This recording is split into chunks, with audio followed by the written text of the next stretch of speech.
Dans la poursuite de son séjour de travail à Kinshasa, la gouverneure du Lualaba et patronne de l'Union sacrée de la nation dans cette province a été reçue en audience par le président du bureau provisoire de l'Assemblée nationale et membre du présidium de la famille politique chère au président Tshisekedi. Une rencontre aux allures purement politiques. Marie-Thérèse Masuka Saini est allée faire part à Christophe Mbosoko Diampouanga de l'évolution de l'Union sacrée dans la province cobaltifère, recevoir les orientations et quelques conseils après les élections des députés nationaux, provinciaux et des conseillers municipaux. La chef de l'exécutif provincial du Lualaba, en tant qu'élu national dans la circonscription électorale de Kolwezi, a fait le choix de laisser le siège à son premier suppléant pour replier dans sa chère province et continuer à servir davantage les Lualabais afin de consolider les acquis de Tshisekedi Tshilombo dans son nouveau quinquennat. Je suis venu demander des conseils et j'ai eu ces conseils et nous allons progresser par rapport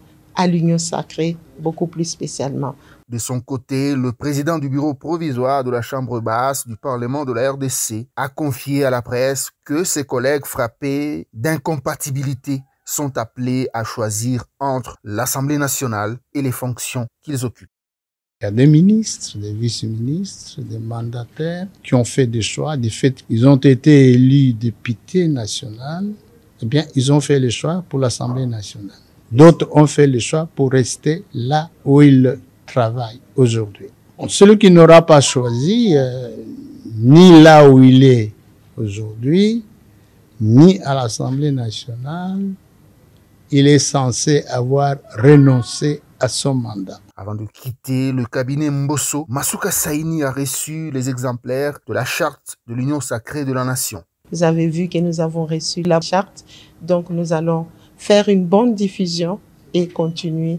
Au sortir du palais du peuple, les compatriotes sur place n'ont pas caché leur joie de rencontrer la femme qui transforme positivement le Lualaba, selon la vision Tshisekedi.